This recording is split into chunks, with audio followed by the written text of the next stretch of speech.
तो पिछले एपिसोड में हमने देखा था सेकंड लेवल पर खुद को ट्रेन करने के बाद अब मूचन को मालूम था कि आगे तो बढ़ना पड़ेगा, नहीं तो मैं एलिमिनेट हो सकता हूँ। तो ये काफी तेजी से फोर्थ लेवल के लिए बढ़ता है, पर बीच में इसे थर्ड लेवल भी पार करना था। आगे बढ़ने से पहले इस वीडियो पर भी 500 लाइक के टारगेट है। पहले मैं बोलना नहीं चाहता था, पर आप लोग लाइक करते नहीं।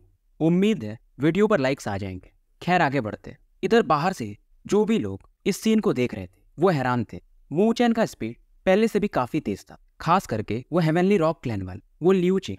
उसका तो चेहरा पहले से भी ज्यादा भद्दा बन जाता है और पलक झपकते ही मूचन थर्ड बैरियर में आ चुका था, जहां पर लाइटनिंग चमक रही थी। और लाइटनिंग में इसके पहले जो भी लोग गए थे उन्हें अपना स्पीड स्लो करना पड़ा था, पर मूचन को फर्क ही नहीं पड़ता। ये अपनी ड्रैगन फिनिक्स बॉडी को एक्टिवेट करता है और काफी तेजी से। हालांकि लाइटनिंग इसकी बॉडी पर हिट हो रही थी, पर इसे फर्क नहीं पड़ता है और इसकी स्पीड उतनी ही रहती है। अब जब ये हो रहा था, इसे थर्ड फ्लोर के आखिरी में खड़े लोग भी फील कर सकते थे और वो भी हैरान होते हैं, खास करके जोंगटेंग, हानशन वगैरह। पर इनका ध्यान फिलहाल सामने वाले जो फोर्थ बैरियर था, यानी थर्ड से फोर्थ जाने के लिए ये एक लाइटनिंग बैरियर था, जहां पर एक थंडर मैरो था। और अगर इसे कोई भी ऑब्जॉर्व कर ले तो उसके नस नाड़ी वगैरह काफी इंप्रूव हो जाएंगे और फिजिकल स्ट्रेंथ बढ़ सकता है।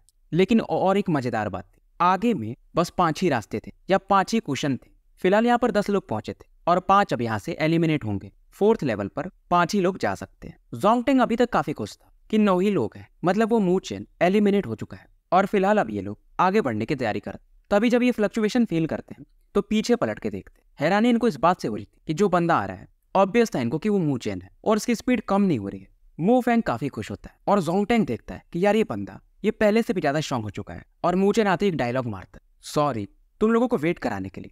हानशान भी मूचन को ध्यान से देख रहा था और ये कहता है फिर अब तो 10 लोग हो चुके हैं, तो फोर्थ लेवल पर अब हम एंटर करेंगे। मूचन को भी माजरा समझ में आ चुका था कि 5 लोग एलिमिनेट होने वाले हैं। इधर जोंगटेंग जो क्रू क्लैन का बंदा था उसकी तरफ देखता है। इशारों में इनकी बात हो जाती कि मूचन को निपटा देते हैं। मू फैंग भी इस बात को समझ जाता है। जब तक ये आगे बढ़ता, जोंगटेंग आकर के इसे बीच में रोक लेता है और वही क्रू क्लैन का बंदा मूचन की तरफ बढ़ता है। मू फैंग भी कहता है कि तुम्हें क्या लग रहा है कि वो क्रू क्लैन का बंदा वो मूचन को हरा देगा। जोंगटेंग भी हंसता है कि मूचन कुछ भी हो जाए, सॉवरिन 6 स्टार का बंदा है और वही वो बंदा वो सॉवरिन 7 स्टार पर है। बाहर का सीन फिर से दिखाया जाता है लियू चिंग के चेहरे को, जो कि पूरी तरह से उतर चुका था। पर जब ये देखती कि मूचन को रोकने के लिए वो क्रू क्लैन का बंदा पड़ रहा है, तो अब ये सोचती है अब इस बार तो पक्का ये मूचन एलिमिनेट हो जाएगा। क्रू क्लैन का जो बंदा था उसका नाम था लू सुई। नीदर बर्ड वगैरह जब देखती तो इन्हें गुस्सा तो आता है कि ये फिर से टारगेट कर रहे हैं और इन सबके पीछे का काम पक्का उस जेनटोंग ने किया होगा। मूचन को भी पता था।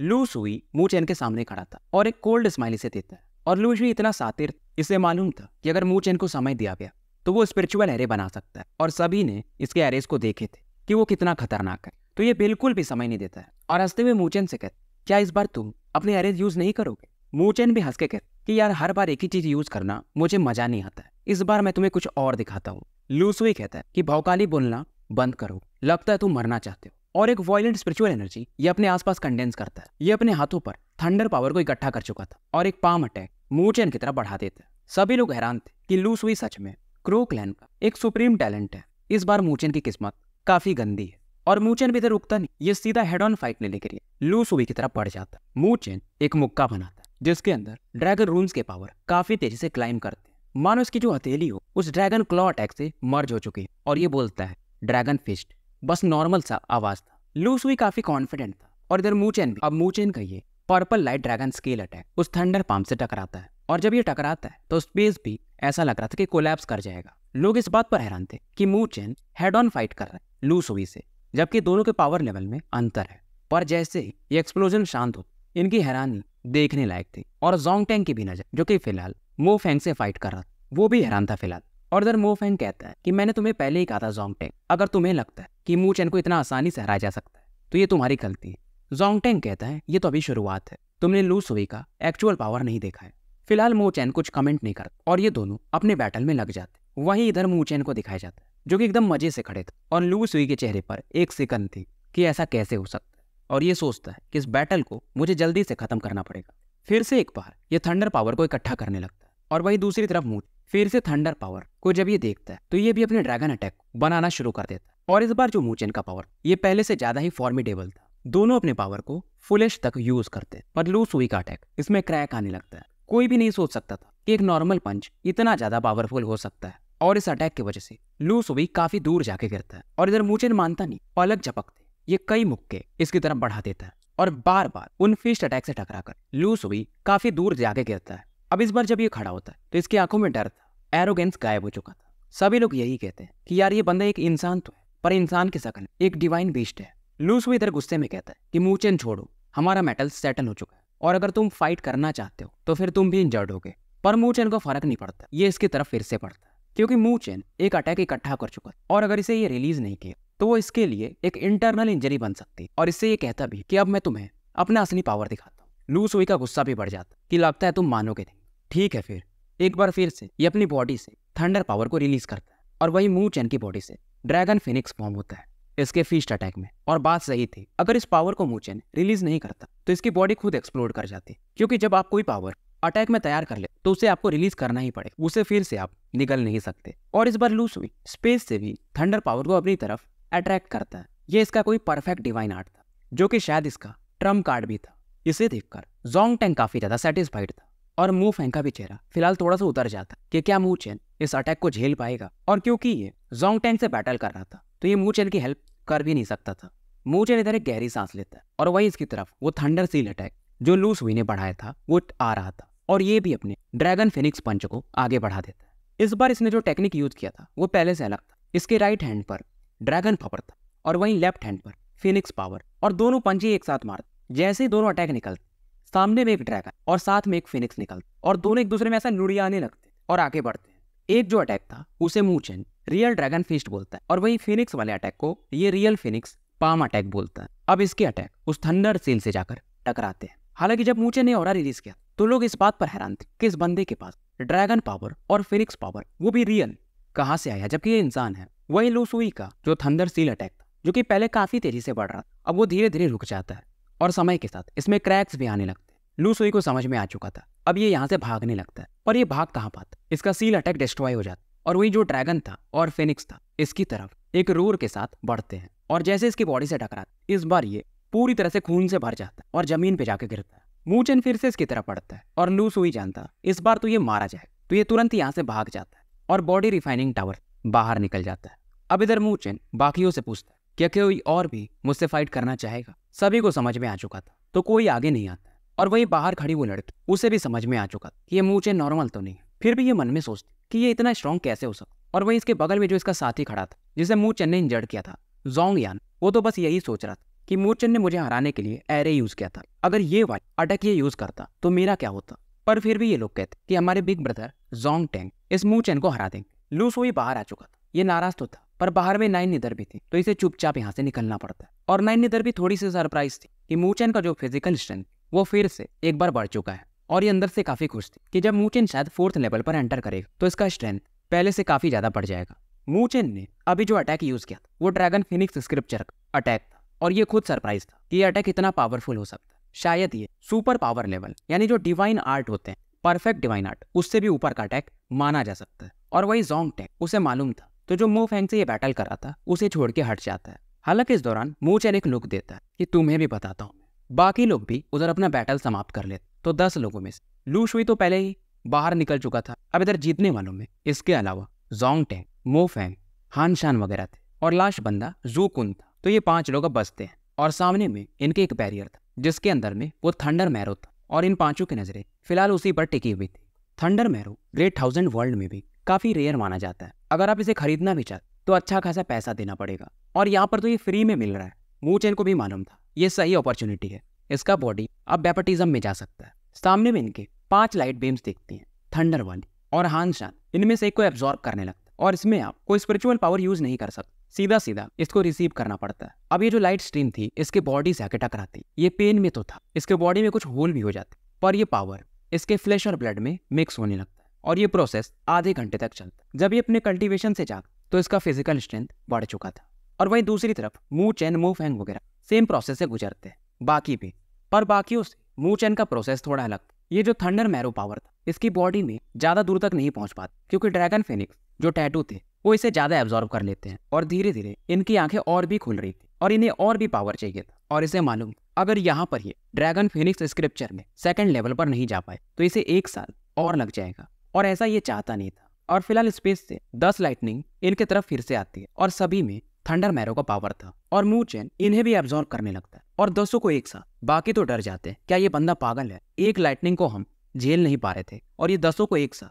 अब ये 200 लाइट मू चेन की बॉडी से कैनन बॉल की तरह टकराती है। इसके बॉडी में पहले से काफी ज्यादा होल होता है और बहुत ज्यादा ब्लड बाहर आने लगता है, पर इस पेन के साथ इसका ड्रैगन फिनिक्स मार्क और भी ज्यादा ग्लो करने लगता है और ये फिर से उस ऑरा को एब्जॉर्ब करने लगते हैं। ब्लड तो था पहले, पर इसकी बॉडी काफी जल्दी हील होने लगती है। ज़ोंगटेंग वगैरह हैरान थे कि अभी भी जिंदा है, ऐसा कैसे हो सकता है और इतना जल्दी रिकवर भी। हम तो चलो ठीक है, हम तो डिवाइन बीस्ट है, और ये बंदा ये कैसे इतने पावर को एक साथ एब्जॉर्ब कर सकता है ह्यूमन होते हुए भी। बाकी चारों थोड़ा जेलसी तो फील करते हैं और ये सब भी अब इस थंडर मैरो को एब्जॉर्ब करने के लिए फिर से बैठ जाते हैं। और मू चेन तो इधर पहले से ही लगा हुआ था और सबसे ज्यादा लाइटनिंग मू चेन ही अट्रैक्ट करता है। जो भी पेन होता था इसका ड्रैगन और फिनिक्स उसे सप्रेस कर देते थे। बाकी फिर से अपने कल्टीवेशन से जाग चुके और मू चेन अभी भी कल्टीवेट कर रहा था। ये तो सीधा बोलते कि भाई ये बंदा ये पागल है सच में। हानशान खुद पे डाउट करने लगता कि क्या मैं सच में बीस्ट हूँ या ये बंदा एक मिथिकल बीस्ट है। इनको मालूम था कि अगर ये और ज्यादा पावर एब्जॉर्ब की तो इनकी बॉडी डैमेज हो जाएगी, जो कि सही नहीं है। सबसे ज्यादा गुस्सा उस ज़ोंगटेंग को आ रहा था कि मू चेन ज्यादा स्ट्रांग हो रहा है,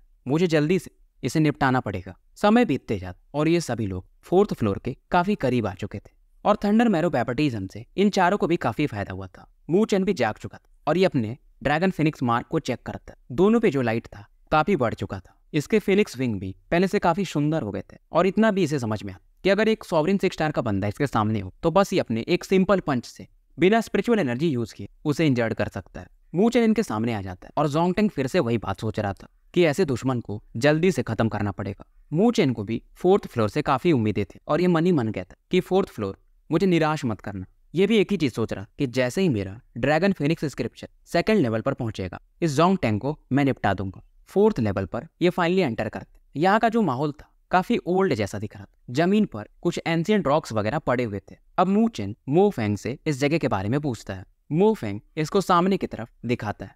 सामने में एक ब्लैक स्टोन था और यही 4th फ्लोर का चैलेंज है और ये बताता है कि तुम्हें इस पर एक पंच मारना पड़ेगा अपने फिजिकल बॉडी के स्ट्रेंथ के हिसाब से। और ऊपर में तुम्हें वो लैंप दिख रहे होंगे, टोटल 9 लैंप थे। अब तुम जितने लैंप जला पाओगे उसी के हिसाब से तुम्हें पावर प्रदान किया जाएगा। 9 लैंप सॉवरिन 9 स्टार का बंदा भी आज तक जला नहीं पाया। तो अगर आपने बैटल थ्रू द हेवन देखा होगा तो पहले सीजन में अपना ज़ायोयान भी सेम काम करता है। इसको भी एक स्टोन पर मारना रहता है और ऊपर में लाइट वगैरह जलती है। तो कुछ वैसा ही सीन यहाँ पर था और यहाँ पर नियम एक साफ था कि अगर आपने 6 लैंप जला ली तो आप 5th लेवल पर जा सकते हो। मू चेन काफी एक्साइटेड था पर मू फेंग इसे समझाता कि 6 लैंप जलाने वाले लोग भी बहुत कम ही है। अब मू चेन पूछता है कि रिवॉर्ड क्या मिलेगा। मू फेंग बताता है रिवॉर्ड सीधा है, ये जो जगह है ये हेवन डेवोरिंग डिवाइन बीस्ट की मदद से बना है। तो शायद उनका वाइटल एनर्जी और क्योंकि वो मारे जा चुके हैं तो हमें मिलेगा और पास्ट में वो हेवनली सॉवरिन लेवल पर थे। अब ये जो पावर मिलने वाला था इन्होंने जितने भी लाइटनिंग मैरोज या जो भी चीज रिफाइन किया उससे भी ज्यादा पावरफुल था और यहाँ पर कोई स्पिरिचुअल एनर्जी यूज ही नहीं कर सकता था।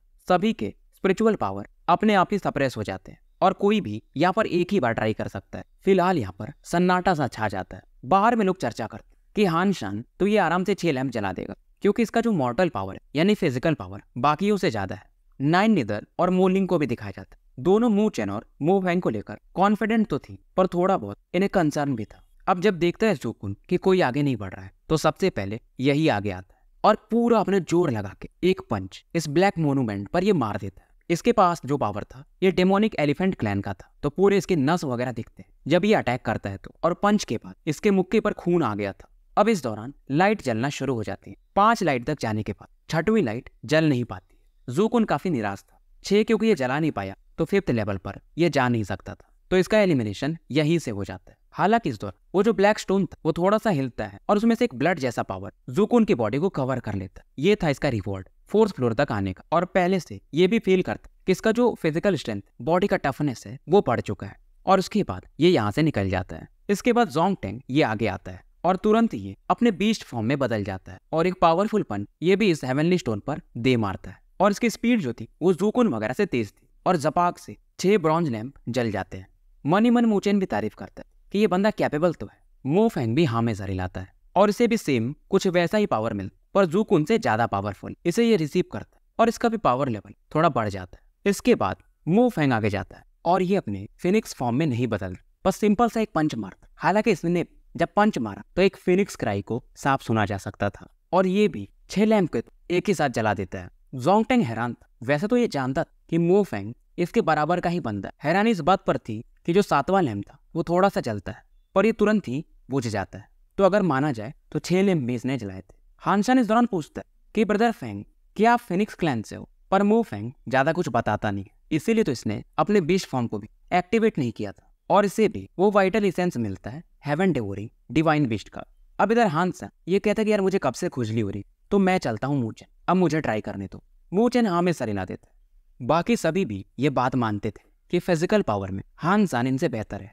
हानशान भी अपने गैंडे वाले फॉर्म को लेता है और मोमेंटम के साथ एक पंच दे मारता है, पर बाकियों जैसा ये पंच टाइप नहीं मारता है, ये 2 फिंगर अटैक यूज करता है। और इसके बाद इसके भी उंगलियों से खून बाहर आने लगता है और तुरंत ही 7 लाइट एक साथ जल उठते हैं। नाइन इधर भी कहते हैं कि यार ये हानशान ये ज्यादा पावरफुल है, तो इसे जो वाइटल एसेंस मिलता है बाकी लोगों से ज्यादा स्ट्रांग मिलता है। अब अगली बारी थी मूचेन की। नाइन इधर को इससे उम्मीदें तो थी, पर फिर भी कि 6 या 7 यही जला पाएगा, इससे ज्यादा थोड़ी जला पाएगा। जोंगटेंग की भी पूरी नजरें अब मूचेन पर फोकस थी। इन्हें भी जानना था कि इस डार्क हॉर्स का एक्चुअल फिजिकल पावर क्या है।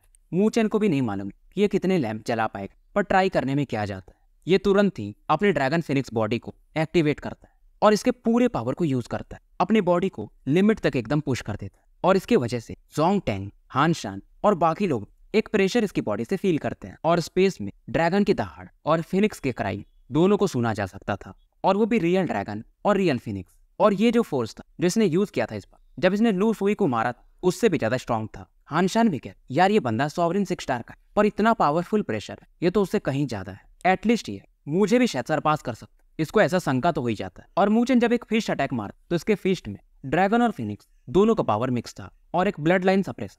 ये तीनों बंदे फील करते हैं। हैरानी इनको भी थी कि एक इंसान से और ब्लड लाइन प्रेशर, क्योंकि normally blood line pressure beast वगैरह से आता है। मूचेन का ये अटैक ब्लैक स्टोन से जाके टकराता है और एक खतरनाक लेवल का रिपल चारों तरफ फैलने लगता है। इवन जो मूचेन की हाथ की नसें थी, हड्डियां थी, ऐसा लगता है मानो वो भी ध्वस्त हो गए। बहुत ज्यादा खून इसके हाथ से बहने लगता है। नीचे का जमीन भी उसमें भी क्रैक आने लगता है। लैंप जलना शुरू होती और पलक झपकते 6 लैंप तो एक साथ ही जल जाती। और ये पावर यहीं तक नहीं रुकता है, 7वां लैंप भी जल उठता है। हानशान कहता है मैं मान ही नहीं सकता, और ये पावर यहाँ पर भी नहीं रुकता। 8वां लैंप भी जल उठता है और धीरे धीरे पावर बढ़ते बढ़ते 9वें लैंप की तरफ बढ़ता है। उसके बाद 9वें लैंप में भी स्पार्क आना शुरू हो जाता है। लोगों के तो होश ही उड़ जाते हैं। धीरे धीरे इस 9वें लैंप का भी लाइट स्टेबल हो जाता है, यानी मूचेन ने 9वें लैंप को जला दिया था। हानशान का तो दिमाग ही काम करना बंद कर देता है। जोंगटेंग तो सोचता है ऐसा कैसे हो सकता है, मैंने अपने पूरा पावर को लगाया तो भी मैं 6 लैंप से ज्यादा जला नहीं पाया। इवन हानशान 7 ही लैंप जला पाया। ये बंदा कैसे 9 लैंप को इग्नाइट कर सकता है?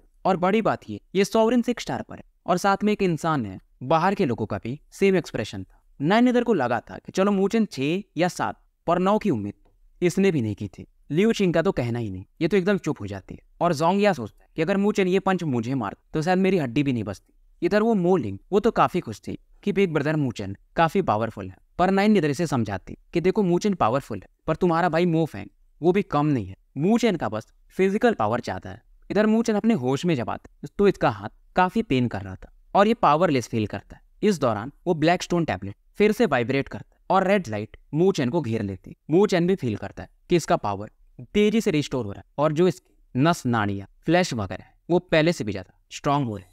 बाकी लोगों ने जो पावर रिसीव किया उससे इसका पावर 10 गुना तो ज्यादा स्ट्रांग था ही, क्योंकि 9 लैंप जलाना शायद पहले एक आधी लोगों ने किया हो, पर इसके बारे में यहाँ पर मेंशन भी नहीं है। मूचेन इधर इस पावर को एब्जॉर्ब कर रहा। वही जोंगटेंग के दिमाग में एक खुरापात चलता है कि मूचेन फिलहाल कमजोर है और अगर इसे मैं मार दूं तो इस पावर को मैं एब्जॉर्ब कर सकता हूँ।